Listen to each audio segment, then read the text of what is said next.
la que le estoy hablando, se tiene que pasar toda una serie de garantías que autoricen en último término que hay que hacer eso. Lo que pasa es que hay situaciones en las cuales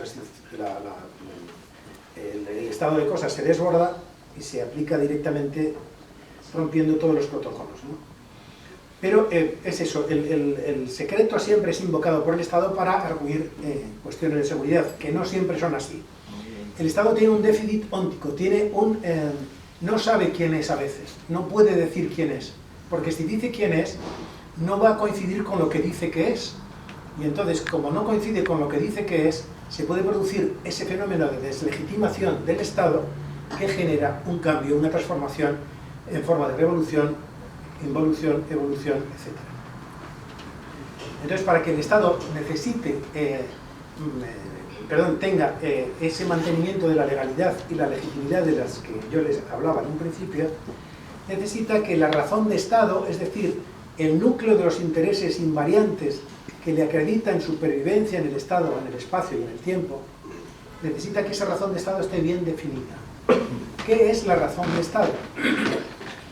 La razón de Estado es el núcleo hermético de un Estado. Es aquello que el Estado no puede decir que tiene, pero que constituye sus intereses. Por ejemplo, nuestro país, España, tiene muchísimos kilómetros de litoral. Muchísimos kilómetros de litoral.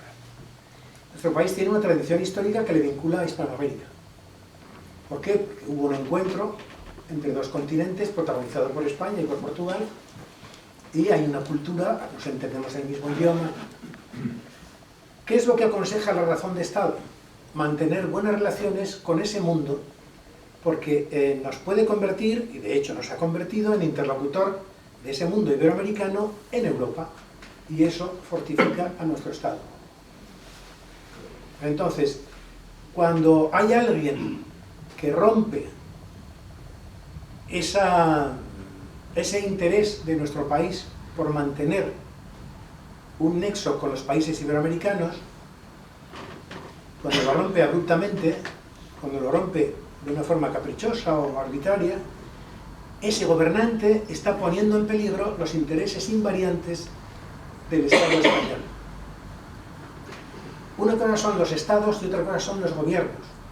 Los estados tienen que permanecer en la historia, en el tiempo, etc. Los gobiernos pasan. Y los gobiernos se dedican a aplicar lo que creen que es la interpretación de la razón de Estado, es decir, de los intereses invariantes del Estado. Pero algunos gobernantes se confunden.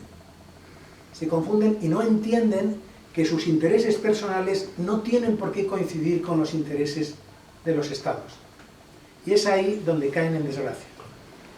Yo les insto a que recuerden ustedes qué pasó con Manuel Fraga Iribarne, qué pasó con José María Aznar, qué pasó con Felipe González, qué pasó con Adolfo Suárez.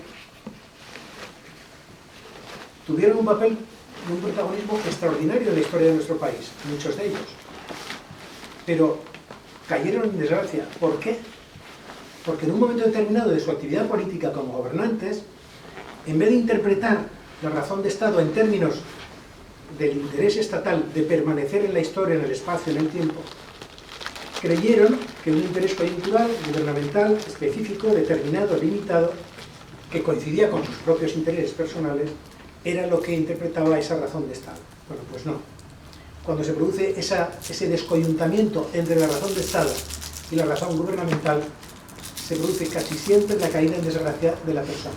¿Qué pasó con Fraga? Fraga Iribarne era un político, como ustedes saben, de derechas, había sido ministro franquista, ministro de Información, tenía en su haber un dato importante, había sido inventor de la libertad de la ley de prensa, pero tenía un pasado también muy represivo, muy realista. Se sobreentendía que una persona como él iba a apoyar la entrada de España en la OTAN, ¿no? Bueno, pues se abstuvo. ¿Qué pasó con Fraga? Relegado a Galicia. No volvió a aparecer en la primera escena de la política española. ¿Qué pasó con Adolfo Suárez? Adolfo Suárez, un político audaz, que ustedes conocieron, un hombre puedo prometer y prometo, si recuerdan, un hombre que venía del falangismo, pero que con cierta audacia y con cierto intenta llevar a nuestro país hacia un sistema democrático concebido desde sus coordenadas, pero Adolfo Suárez cae en desgracia también. Es limogé, que dice el francés, apartado del poder, porque él mismo dice por televisión que prefiere sacrificarse a sacrificar la democracia en nuestro país. ¿Dónde pisa el palito, como dicen en Argentina? ¿Dónde comete el error Suárez? Pues, es decir, el error desde el punto de vista político, no desde el punto de vista moral, porque la política es una cosa y la moralidad es otra. En la política hay dos dimensiones, la eticidad y la ambición. Esos dos factores tienen que armonizarse.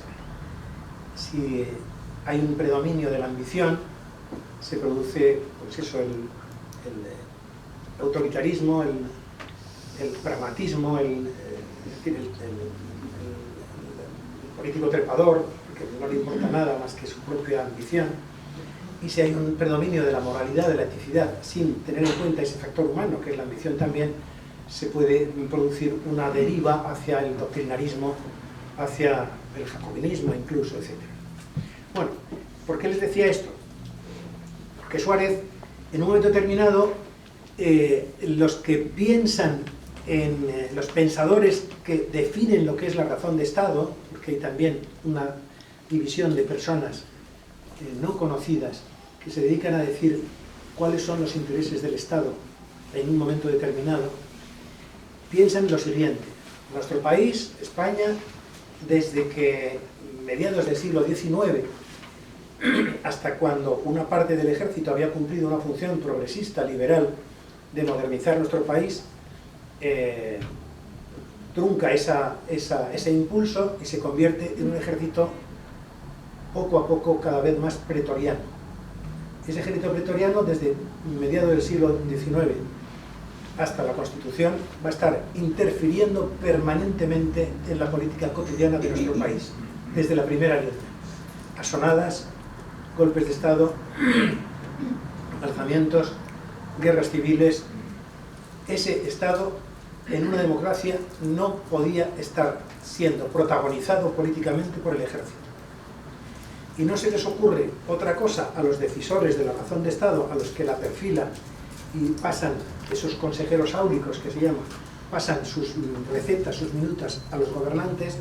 No se les ocurre otra cosa que decir, bueno, la única manera que tenemos de neutralizar esa injerencia permanente que desde mediados del siglo XIX hasta nuestros días está teniendo el ejército en la vida política española, no tenemos otra manera que meternos en la OTAN, como si fuera una garantía plena de que el ejército va a pasar a admitir la supremacía del poder civil, etc. Y entonces se olvidan esos decisores, esos configuradores de la razón de Estado, que tanto Grecia como Turquía, dos países insertos en la OTAN desde su origen, habían sufrido sendos golpes de Estado protagonizados por la extrema derecha militar.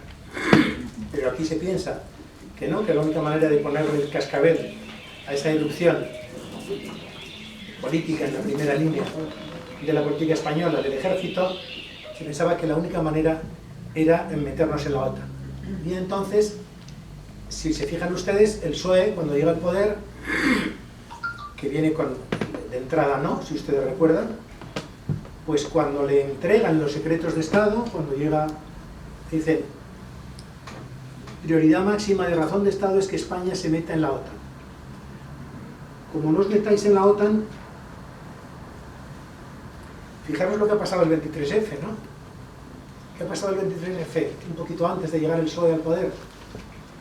Pues que hemos tenido un amago de golpe de Estado, de apropiación del poder con secuestro del Parlamento por parte de un sector muy importante del ejército.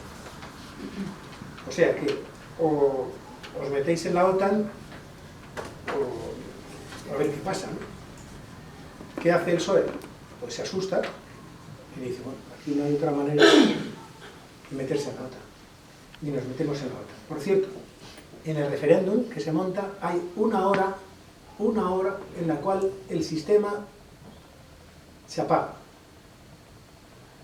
¿Qué pasaba en nuestro país para que la gente no quisiera entrar en la OTAN? Como muchas de nosotras y de nosotros. Pues que tanto la derecha como la izquierda no se llevaban muy bien con los americanos. Y la OTAN es un invento típicamente norteamericano. ¿Por qué? La derecha porque tenía en su memoria todavía el tema del expolio colonial de nuestro país por parte de los Estados Unidos, con Cuba, Filipinas, Puerto Rico, etc. Y no perdonaban a los americanos, los que se veía como una nueva Albión, ese expolio colonial de España. Y la izquierda tampoco se llevaba nada bien con los americanos desde que Dwight Eisenhower, el gran vencedor de la Segunda Guerra Mundial, llega a España en el 59 y abraza a Franco, y lo legitima y lo homologa. Y le da vida pues para 20 años más. Vida política, vida, aval. Entonces ni la izquierda ni la derecha querían en este país entrar en la OTAN.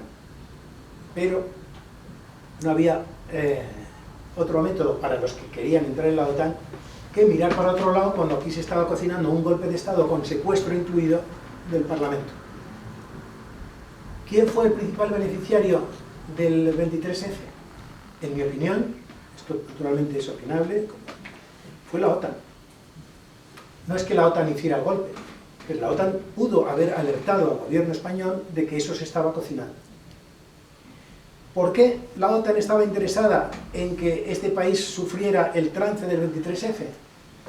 Pues en mi opinión para crear una grande peur, un gran miedo para que la gente dijera, bueno, nos tapamos la nariz, pero con tal de no ver al Tejero y compañía dirigiendo los destinos de este país, votamos lo que sea. Se produce el referéndum, cierto, con esa hora tal, y España ingresa en la OTAN, legitimada por ese voto. ¿Qué papel ha jugado el secreto en todo esto? Bueno, pues el secreto está en que nosotros hemos tardado mucho tiempo en descubrir qué es lo que pasó. Y vamos a tardar todavía mucho más en descubrir todo lo que pasó.